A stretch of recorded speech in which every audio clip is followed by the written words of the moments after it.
you know, stop it. Stop putting birds on everything. Half of this guitar, I absolutely hate. I hate the birds. It is a high quality guitar, and it is actually, I think, really fabulous value for what it is.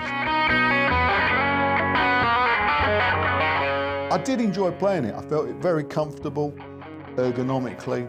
I felt it did a thing. It's quite a distinctive sound, this. It's not really a Telecaster. Don't get this and thinking it will replace the Telecaster, because it won't.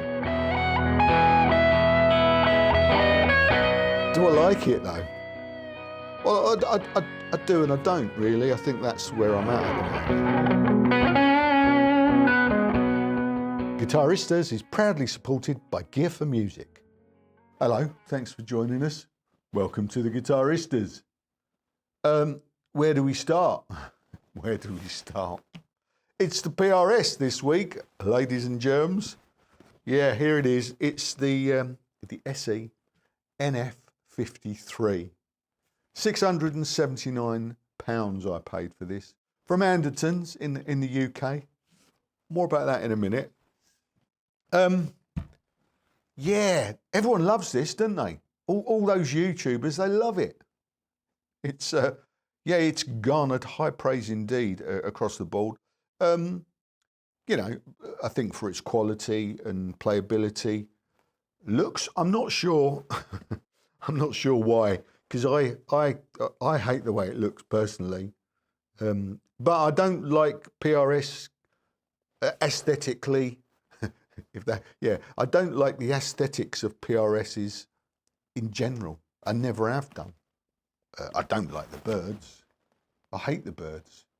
I don't like the pointy headstock. And in general, PRS guitars are all a little bit too bling for my personal tastes. So, and I'm enormously shallow. I buy guitars with my eyes and with my heart, and they just don't resonate with me. So I rarely do them, but I wanted to do this one because, well, everyone loves it, don't they? And everyone says, oh no, not everyone. Paul, you know, Paul Reed Smith says it's a better Telecaster. In fact, these are words from his mouth, from the horse's mouth. Paul said in a YouTube video with Zach Kuhn, I'm not sure if that's pronounced correctly. Sorry, Zach, if it's not. But Paul said the aim of this was to try and get rid of the problems that the Telecaster, the original Telecaster, had, but retain the character of that sound that you're familiar with. So today we're gonna do a deep dive review of this guitar, a complete tear down, all the weights and measures, and then we're gonna play it. And at some point we're gonna compare it with some actual Fender Telecasters and see if he's succeeded. Okay. But before we start, I must say at this point I haven't even been able to play this guitar because well, it arrived out of the box in perhaps the worst condition of any guitar that I've ever bought in the 5 years of my doing this nonsense. Okay. Now, when I did an unboxing of this, the first film this year, I unboxed 5 guitars. And this was one of them. And if you remember, but I actually said, well, I said this. It's got smudges on the pick guard. It definitely looks like this has been played.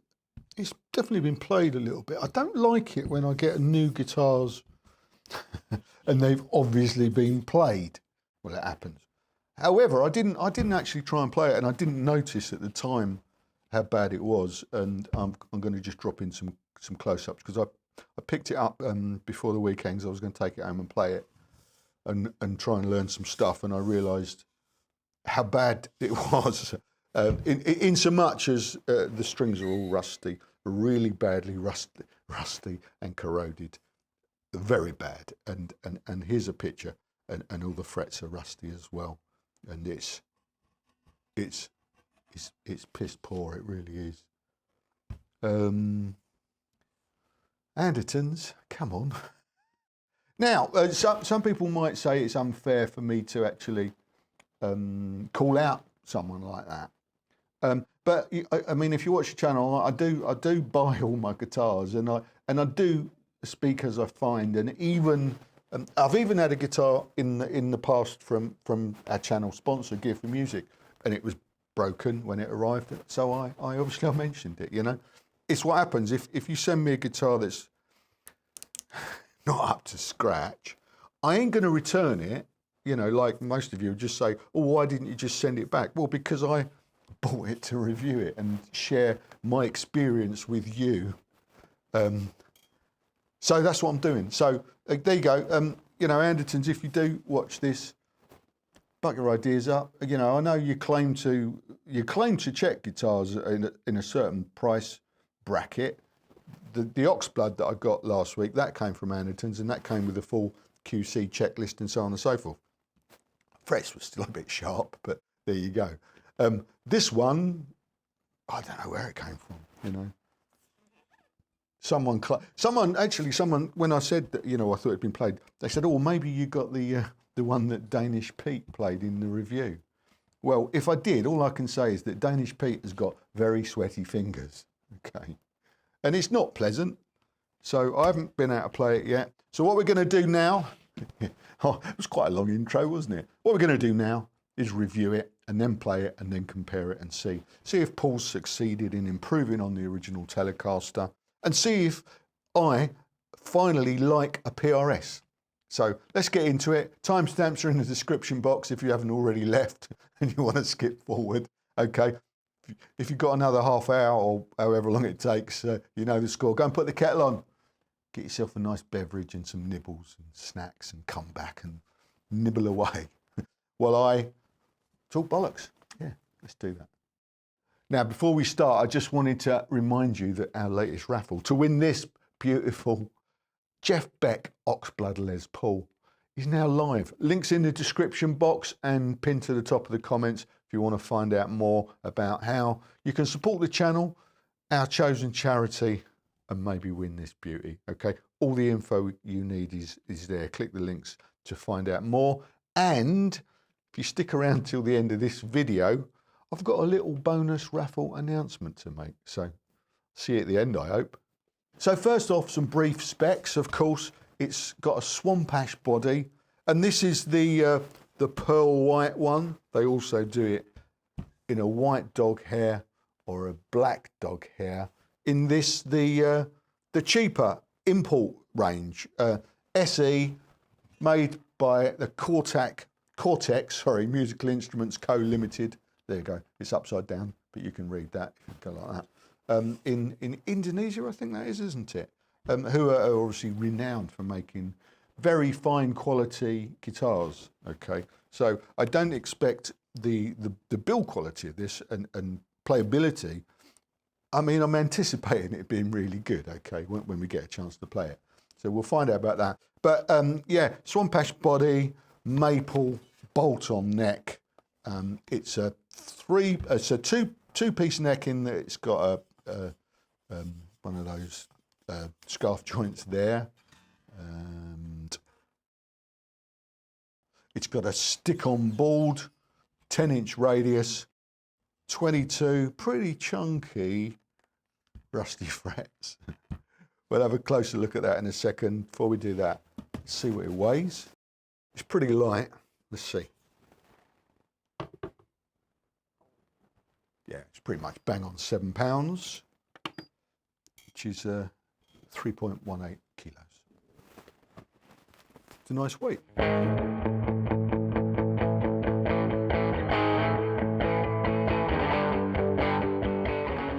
Right, now the dog can see the birds. Did you get that? Dog can see the rabbit. It's an old English saying. I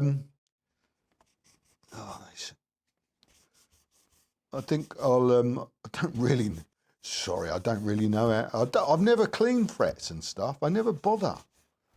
if they're a little bit crunchy, which, you know, they quite often are on budget guitars, you know, you just have to play them a little bit and they soon bed in. I mean, the frets are just, they're not too bad, actually, the frets. The strings were appalling, like totally corroded, so they'd almost kind of broken. They were so corroded. I reckon it's a return. I reckon it must be a return.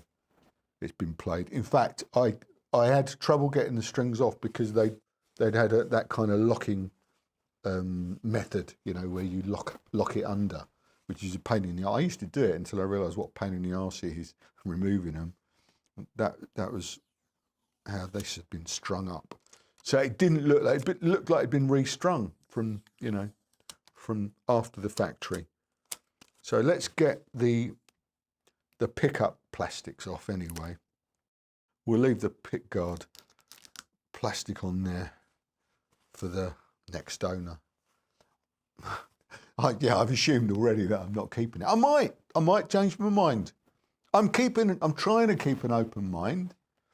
All the negatives I'm going to share with you, but if there are any positives, I've said some positives already. I've said it's probably well built. Should we have a closer look and see if it is? So bolt-on neck.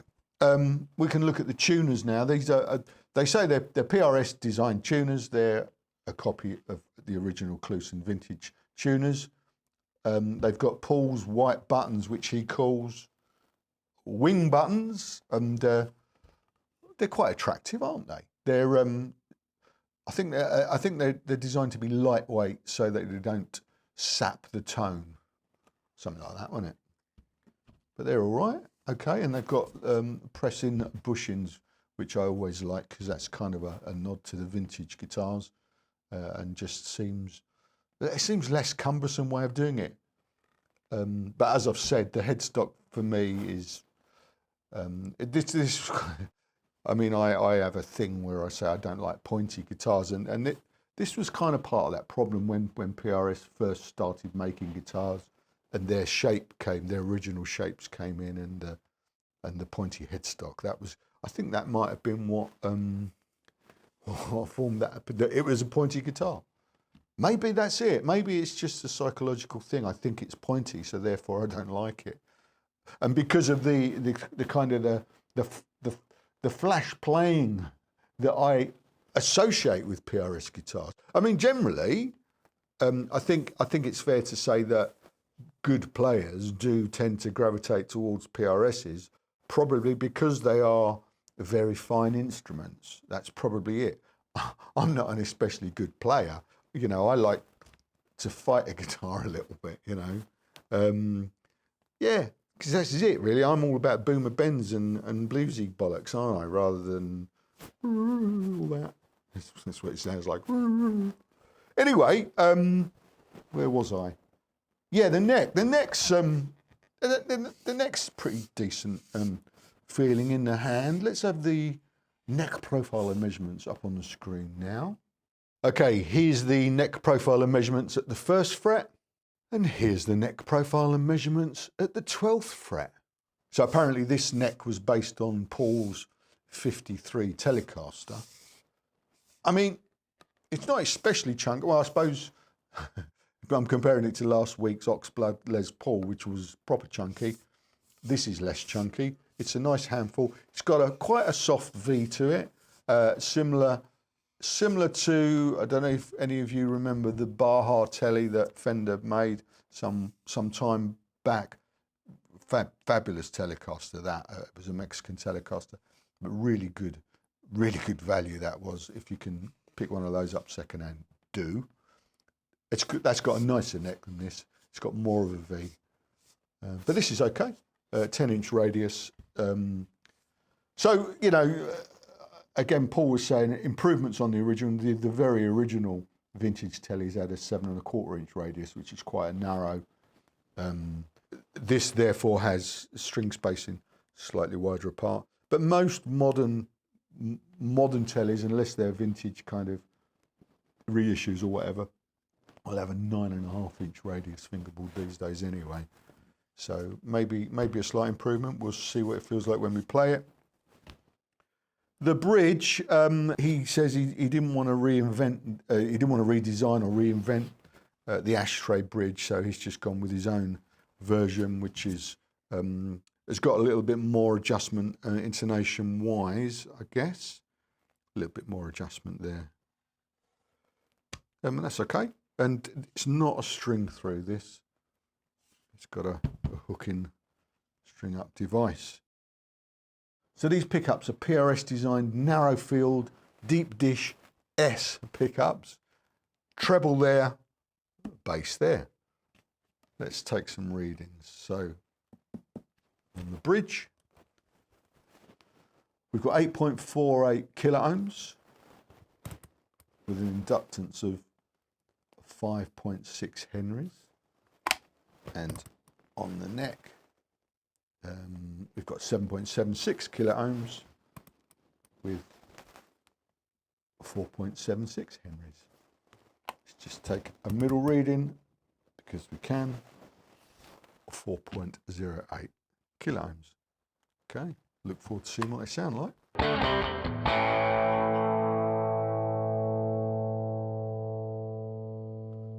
We can see, I've got my torch.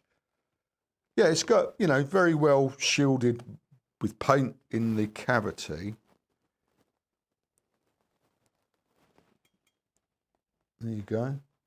And you can see on the scratch plate here, it's got alpha pots. Doesn't say if they're 500K or not. I'm assuming they're going to be 500K pots. The 2 alpha pots, a 3-way blade switch, which is of good quality. Doesn't say what brand that is. It's wired center lug of the tone to the outer lug of the volume there. They've got 4 wires on the pickups in case you wanted to do any mods. I imagine you could quite easily. And pickups just say what they are, really. It's oh, there's some numbers. NF bass middle. Oh, it doubles as a middle pickup if you want. Is there a 3 puck-up version? Is there a puck-up version? Is there a 3 pickup version? I don't know. This one here is the treble. And that's, oh yeah, I was going to mention the copper tape that they put on there to presumably earth the pickups as best they can. There you go. That's all okay, isn't it? It's all what it is, really. Okay. We'll pop that back and should we put a fresh set of strings on it and come back and see what it sounds like? Yeah. See you in a minute. Here we go, new set of strings. I took it home last night to play it just to clean the frets up a little bit and get used to it. Oh, get the feel of it, I suppose. So I normally play guitars for a few days, the weekend or so before I film. So I get a feel of them. Yeah, it feels good, actually. It feels good. It feels comfortable to play. Good ergos. The neck's a little bit slippery. It's I don't know if it's finished or just sanded, but it's quite slick. It's a decent handful. It feels all right. I'm not going to rave about the neck, but it feels all right. Tuners are great. Feel good, actually, these tuners. Yeah, they do feel good. I'll give them that. And but I don't like the birds. But yeah, it feels good. Shall we see what it sounds like? This is what it sounds like. This is what it sounds like unplugged.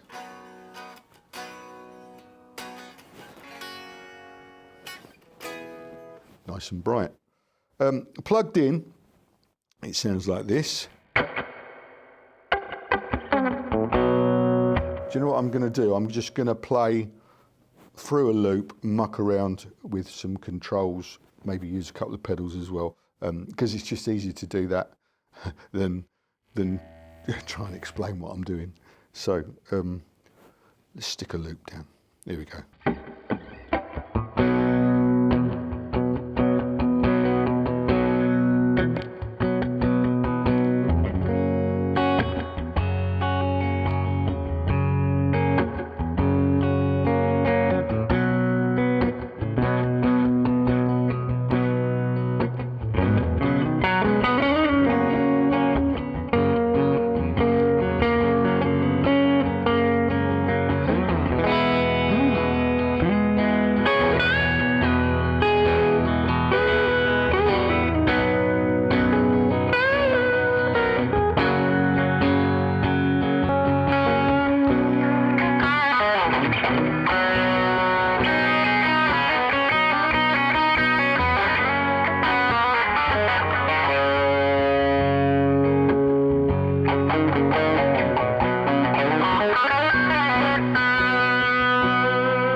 I was going to compare it with some Telecasters, but you know what? I'm not going to, and I'll tell you why. Firstly, that's got the twang. It's absolutely got the twang, and I'll prove it.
He sounds great.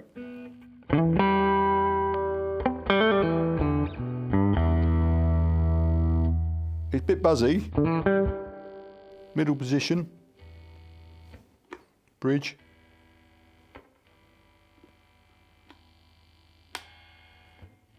Neck. But only when you let go of the strings. I tend to not do that when I'm playing.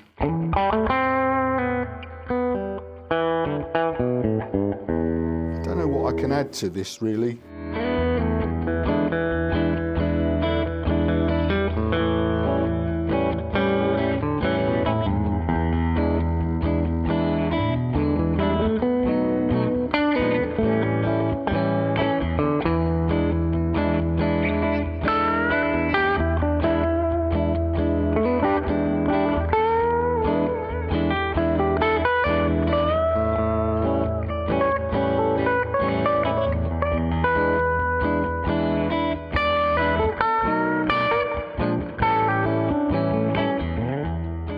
And that was this week's playing.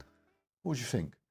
Joe, it's really funny because obviously after I'd finished the playing, I was quite upbeat, wasn't I? I said, oh yeah, it sounds great. I actually said it sounds great, didn't I?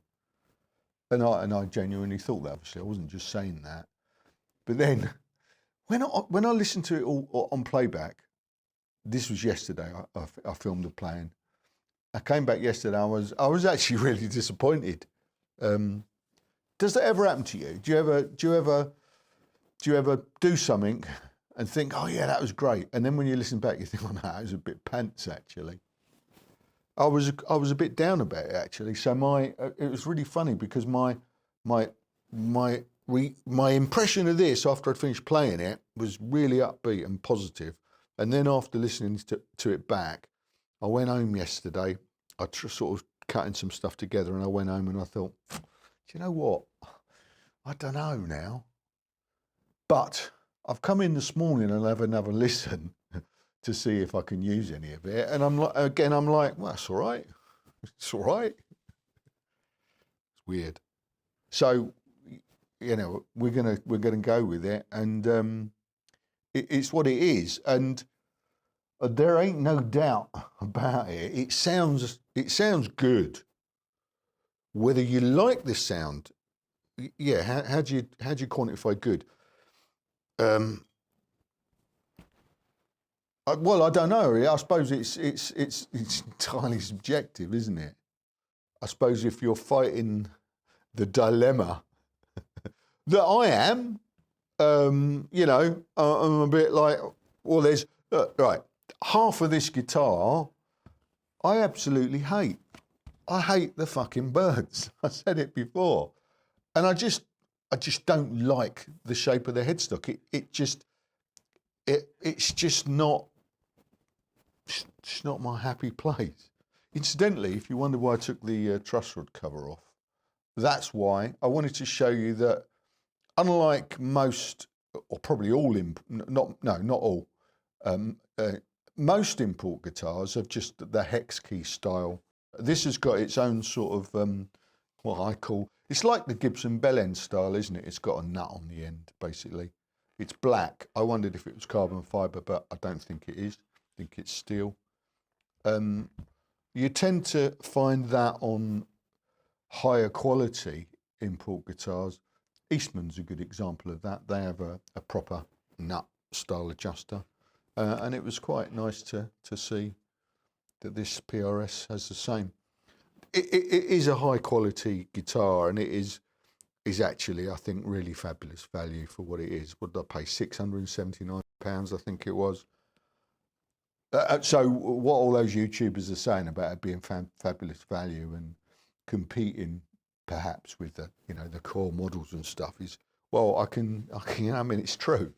It's really good value. It's quite, it does sound like a Telecaster to a point, but a Telecaster is a lot brighter. They are a lot brighter than this. I'll be honest, I did do a comparison with some tellies, and I lied a little bit when I said I wasn't going to bother. I did do it, and like a twat that I am sometimes, I forgot to turn this mic on. There's a mic there, got a little red light on it to show me that it's recording. First time I did the playing, I didn't turn it on, and I'd done loads, including the comparisons where I'd compared this to two of my tellies, and then for some reason I went on and I go, oh, for fuck's sake! So I had to do it all again. So I did the abridged version. What you missed is that the tellies were a lot brighter, and also notably harder to play than this. I noticed that. But then you got to bear in mind that I had been playing this and I was used to this neck. You know, I always say spend 5 or 10 minutes with the guitar and you'll get used to the neck. So it was a little bit unfair, you know, just picking them up and going, oh, actually, you know, I couldn't bar the chords quite as easily.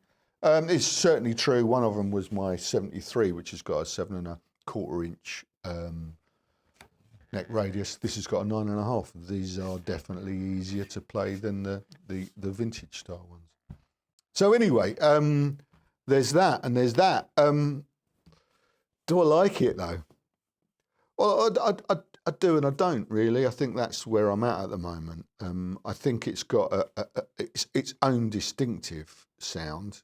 Just going back to what I was saying, it's not really a Telecaster. Don't get this in thinking it will replace the Telecaster, because it won't. It's bright enough, but it's also got, you know, it's a lot warmer. It's a lot warmer. It's quite a distinctive sound, this. I don't think it sounds like a Les Paul or an SG in any way. It definitely doesn't sound like a Telecaster. Thank God it doesn't sound like a Stratocaster. You know, I think they've come up with something. Probably these pickups. They you know, they are pretty. They're pretty wide range. Wide range mini humbuckers, whatever he calls them, is, you know, narrow field. They're a thing. They're a thing. So, I mean, I'm impressed actually. Overall, I'm impressed. I'm not impressed with the volume knob being in the way. I'm not impressed that it's got birds on. You know, PRS. You know, stop it. Stop putting birds on everything. Now, I know people have said in the comments, oh well, it's in honour of it. This is the thing. I think they've said it's in honour of his mother, who was a bird watcher. Well, that's fine, but you know, my mum likes knitting, but I don't wear a bobble hat in her honour, do I? It's a terrible analogy, I know. I was trying to think of something better all week, but I couldn't. But you know, all right. So the intention was to put them on some of your guitars. They're on most of your guitars. It's pretty hard. You know, there are PRSs without the birds, but there isn't much choice. So it immediately puts me off, because I wouldn't play that. You know, I wouldn't. It's such a statement, isn't it? That it is. It's a statement. Ooh, look, I'm Flash. I've got a PRS. Ooh, look, I'm brilliant. That's what it says to me.